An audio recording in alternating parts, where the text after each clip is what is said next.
So Sonic the Hedgehog had a rough transition from 2D to 3D. Yeah, I know I'm beating a dead echidna saying this, but it can't be overstated how rocky and inconsistent of a run Sonic has had in his lifetime. Dude's got more ups and downs in his career than Nicolas Cage. Many people point to Sonic 06 as the lowest valley, but for me, the deepest pit this franchise had to deal with was the entirety of the 2010s. Sterile gameplay, rushed holiday releases, because apparently that lesson wasn't learned yet. Sonic Boom, Lost World, Forces, Free Riders, and stories that turned everyone either into useless background fodder or annoying wet blankets. There were a few saving graces, such as Sonic Boom, confusingly, and Sonic Mania, but even then, it's dubious to attribute the success of those properties to Sega and Sonic Team themselves. And as if to give one last middle finger before the decade closed out, we got our first look at the Sonic movie, and yeah, I don't need to remind you all of the Gangster's Paradise memes. That's right, Sonic! Meow? Oh, wait, Sonic isn't here! Then all of a sudden, a spark of hope occurred. The team listened to feedback and delayed the movie to give Sonic a proper look. This won fans back over, and the movie was successful enough to garner a sequel in 2022. Then after Sonic forces you to hold up for 4 hours, Sonic Team decided it was time to innovate the Blue Blur's gameplay style going into the new decade, with Takashi Iizuka in particular feeling like it was time to stop constraining players to linear paths so they could be free to go fast how they wanted to. This idea became Sonic Frontiers and was also set for 2022. On top of that, because the Sonic movie had been so successful, Iizuka wanted to create a new port collection of older Sonic games so that the influx of new fans could see Sonic's true origins in a release aptly named Sonic Origins, scheduled for 2022. On top of that, Netflix announced a Sonic cartoon being made by Man of Action, the folks behind Ben 10 and Generator Rex, called Sonic Prime that would also release in 2022. Jeepus, this is a stacked year. That's not even including all the tie-ins and IDW comics. Not to mention tons of hype things from fans, such as the real-time fan dub of Shadow the Hedgehog, which in my opinion is the best one, Sonic for Hire returning after a lengthy hiatus, Silver getting a redemption arc in the Versus community. It felt like no matter where you went, you couldn't avoid Sonic news. I guess he wasn't fast enough. That sounds like a lot to cover, but for this video, I want to keep my attention centered on 3 releases in particular, which to me are the most important ones anyway. Sonic 2 the movie, Sonic Frontiers, and Sonic Prime. So what better way to start a video essay on the revitalization of a video game character than to discuss their Hollywood movie adaptation? When comparing Sonic 2 to the first movie, in many ways they're similar quality-wise when judging them purely as movies, but when comparing them as Sonic films, Sonic 2 is miles better. The mere existence of Tails and Knuckles gives the story so much more to play around with, whereas the last film was pretty much just a buddy cop road trip that could have replaced Sonic with any generic alien with super speed. Thanks to the introduction of more lore and fun locales that feel right at home in the games, we've got a really fun adventure film on our hands here. Even this opening car chase, despite taking place in a normal city, screams Sonic the Hedgehog. Ben Schwartz kills it once again as this specific version of Sonic, selling the energy of a cracked kid with superpowers and having a nice character arc about taking responsibility for others. But what makes this version of the character really feel like Sonic is how his mere presence affects and changes those around him for the better, such as Knuckles. He is bar none the best thing to come out of this movie franchise. On top of having one of the most based casting choices in Idris Elba, the dude manages to be an absolute riot and intimidating powerhouse at the same time, which is a godsend for a character that's been treated like crap for years. The comedy doesn't rely on him being an idiot. He's simply clueless to a world he's never seen before, and his redemption on the beach was believable and very heartfelt. I can't wait to see what they do with him in the Knuckles show. Tails also joins the adventure, an adorable little ball of sunshine that must be protected at all costs. And to drive the point of this movie feeling like the game's even further home, he's voiced by Colleen O'Shaughnessy, his voice actor from the game since 2014. Hearing her voice on the big screen alongside so many celebrities was such a breath of fresh air. It's one of the most important voice actor wins in years. Here's hoping they don't ruin it by aging him up and getting Tom Holland or someone to voice him, because I can't have anything in this world. Jim Carrey gives his all as Eggman again, and I'd like to defend his performance for a bit. Some have complained that he hams it up too much, but it makes sense to me thanks to the double combo of losing to Sonic and being stranded on a mushroom world for so long. In the first film, he treated Sonic with a cold attitude and considered him to just be another job. This time it's personal, and he's now gone from cold and calculating to a maniac with tunnel vision. Once he gets the Master Emerald, he gets a genuinely unsettling moment that manages to use autotune to a surprisingly comedic effect. And while the action has plenty of great moments, none compared to the 3-on-1 Sonic Heroes callback act that is this whole climax. Every character gets to contribute in some way, the banter is perfect, the power combos are glorious, and we get an unbelievably hyped Supersonic appearance. Not the most hyped, but we'll get to that later. Part of me wishes there was an earlier scene of Sonic watching Dragon Ball or something and have that be the reason he goes yellow. It certainly would have fit in with all the other references. Yeah, to start off with the negatives, the pop culture references that aren't Sonic related get super grating this time around. It was a bit more forgivable in the last one since movies were pretty much Sonic's way of learning about the world, but they went out of control this time around. Wow, just like Vin Diesel and The Rock. Oh great, the Winter Soldier. Remember when Sonic flossed in the other movie? Can't have a Sonic movie without flossing! Channing Tatum makes it look so easy.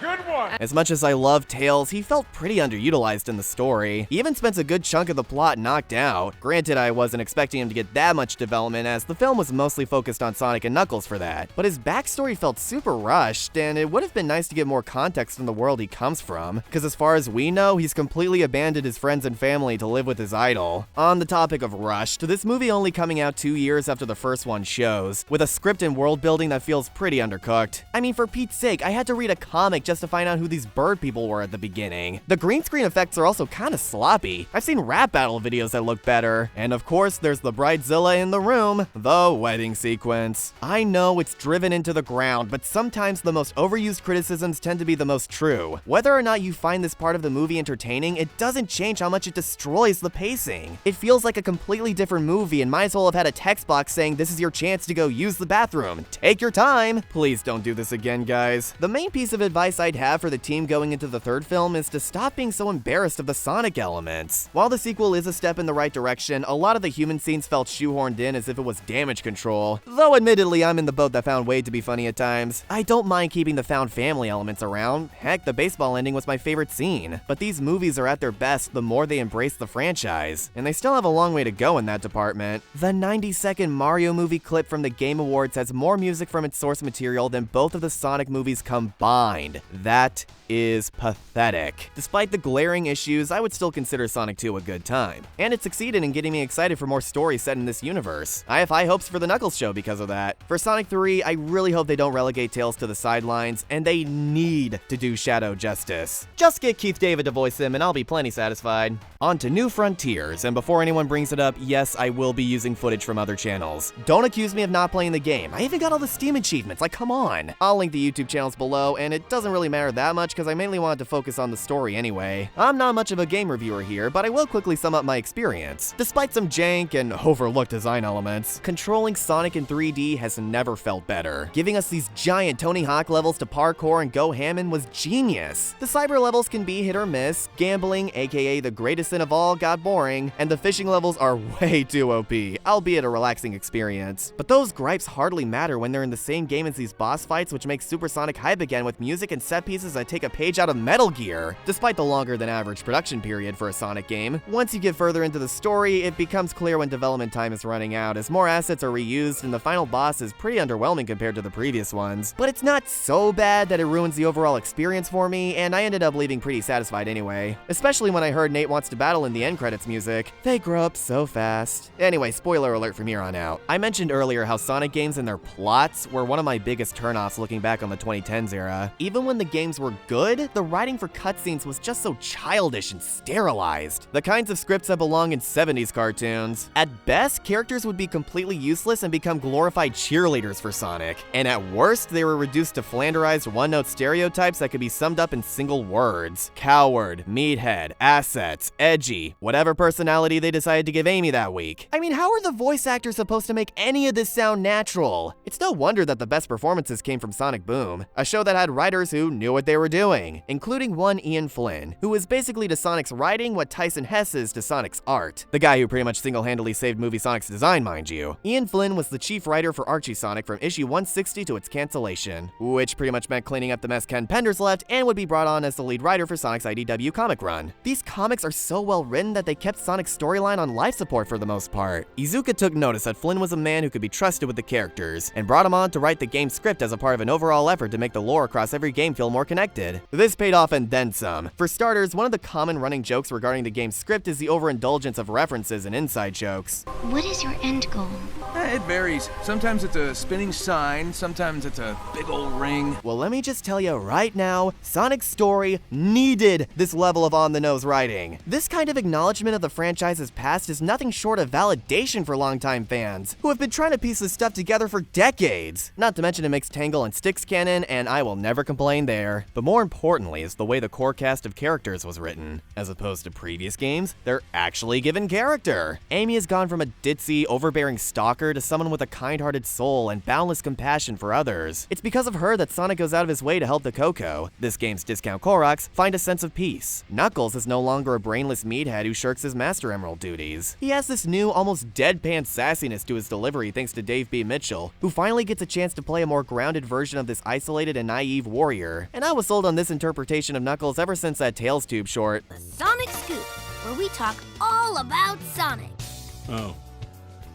No thanks. That's not even mentioning the passionate bromance he and Sonic share throughout. Look at those bedroom eyes and tell me I'm wrong. But by far the character who needed the most fixing of all was Tails, and oh my gosh, he is great in this. Thanks to the everything is canon mission statement, Flynn managed to take the worst aspects of Tails' character and recontextualize them into a motivation for Tails to improve himself and step out of Sonic's shadow. It's like how the Clone Wars treated the prequel movies. Instead of pretending they don't exist, the team sat down and said, okay, let's take this foundation and rework it into something even better. They're not rewriting the past, they're simply writing around it. Each of these character retoolings are of course accompanied by Sonic, who takes on the proper role of a flat main character by improving the lives of those around him simply by being there for them. This is also by far the best version of modern Sonic. On top of having quips that actually make me chuckle, he knows when to put the snark aside and listen to those in need. I never thought turning Sonic into the world's fastest therapist would be such a smart decision. Now to talk about the villains. Not this thing, you Kingdom Hearts wannabe. They humanized the crap out of Eggman this go around. He's not just some sad AM mustache twirler anymore. When you find the egg memos, which really should have been hidden in these egg-based things. Seriously, where did you find these, Big? We learned that after creating Sage, the anime girl who wants you off her lawn, he started to develop feelings of fatherhood towards her, to the point where he's even concerned about what her preferred pronouns are. It's such a tender dynamic that I really hope to see get developed more. And Sage herself is possibly one of the best first impressions a Sonic character has ever made. Most of the time she's throwing cold, analytical shade your way. I really like Ryan Bartley's matter-of-fact delivery when roasting Sonic. Unwelcome pests like you will be swiftly eliminated.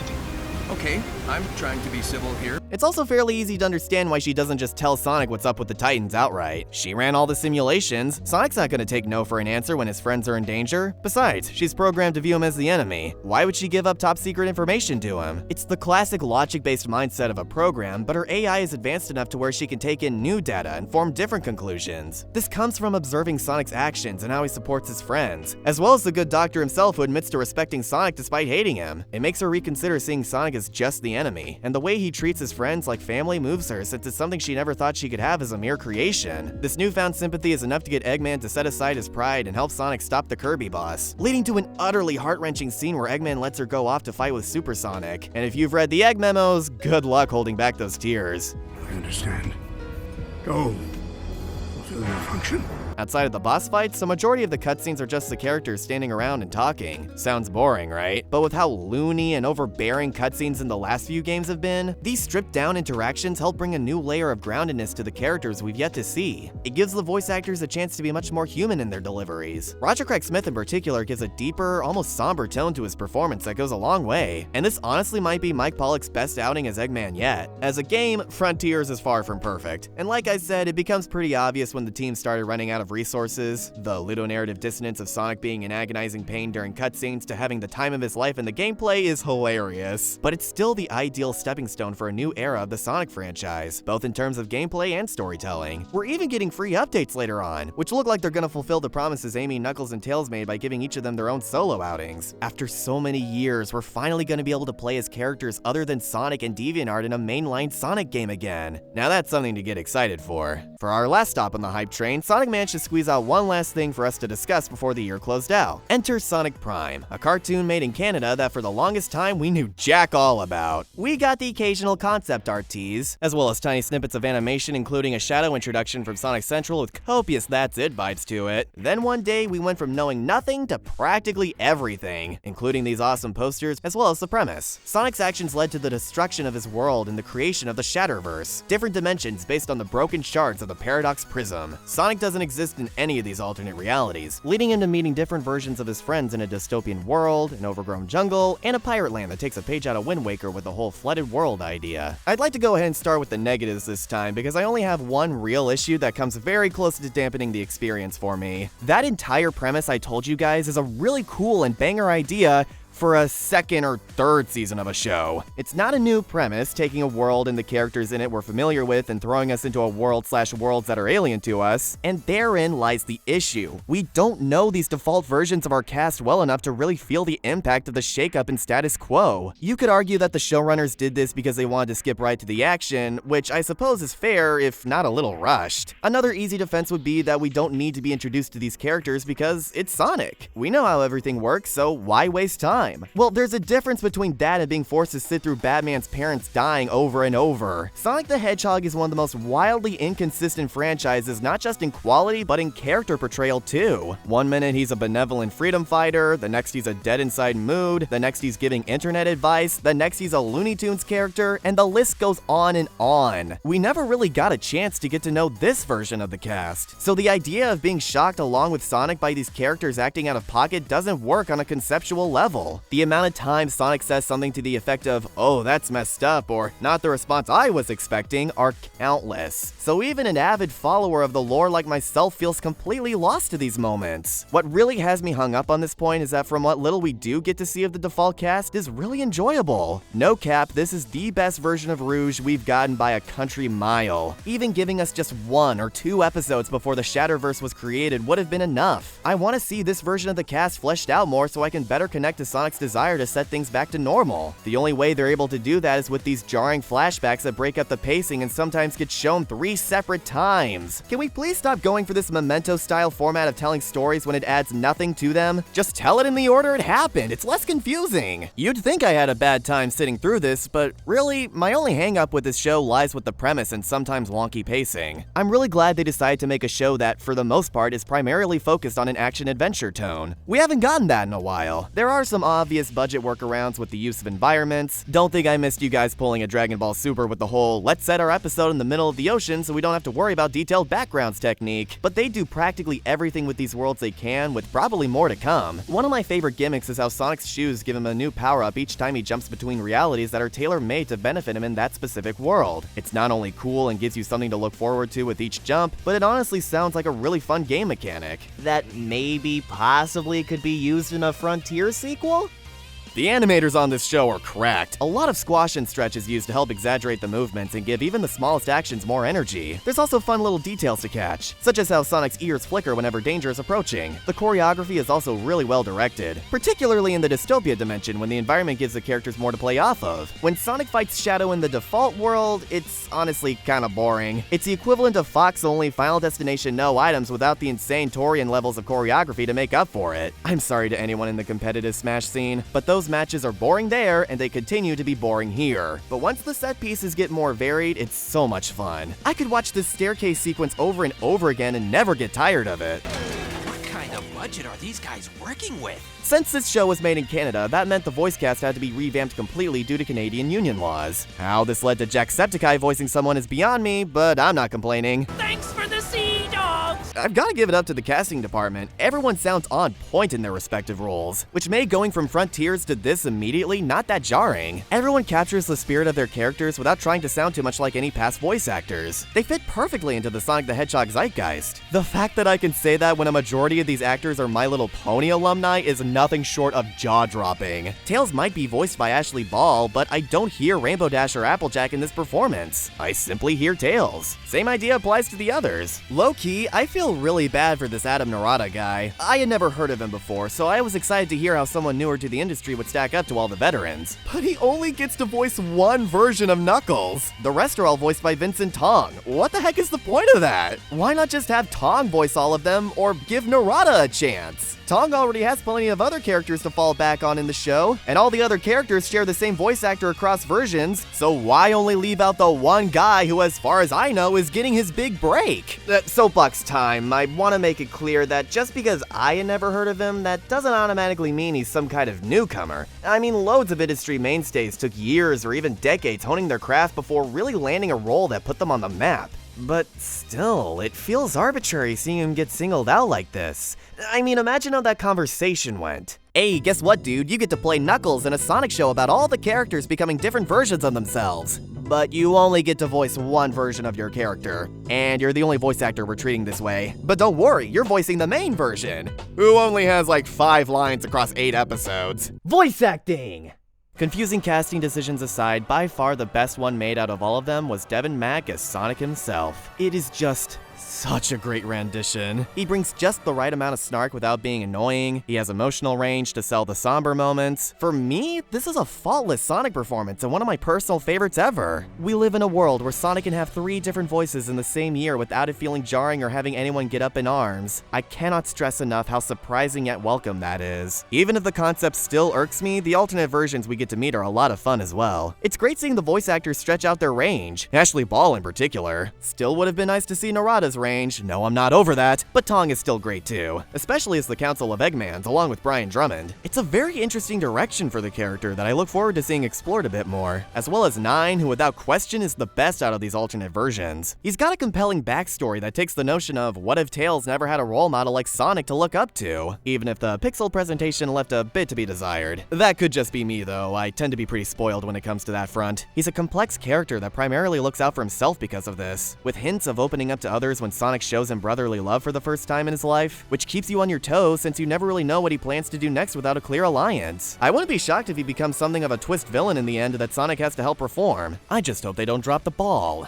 Drop the ball.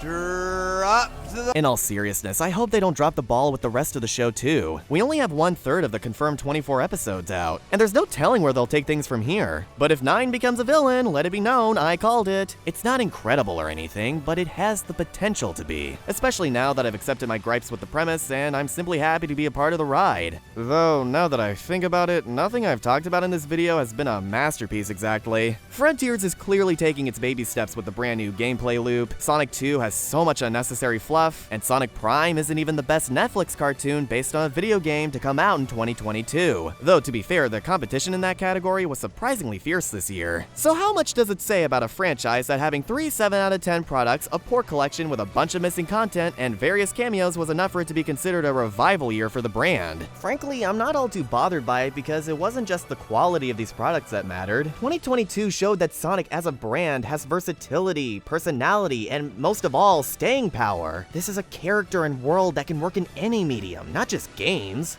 Whether it's the big screen, the small screen, literature, merchandise, you name it. After years of being kicked to the ground and mocked, Sonic got a chance to prove himself again and revitalize that mainstream appeal he had back in the 90s. He's finally a household name again. And that's all because the people behind the blue blur took risks after so many years of playing it safe. And while it didn't always pay off, there has never been a more exciting moment in time for our little blue savior. Which is why I consider 2022 the year of Sonic. The future's looking bright, and I've never been more proud to be a Sonic fan.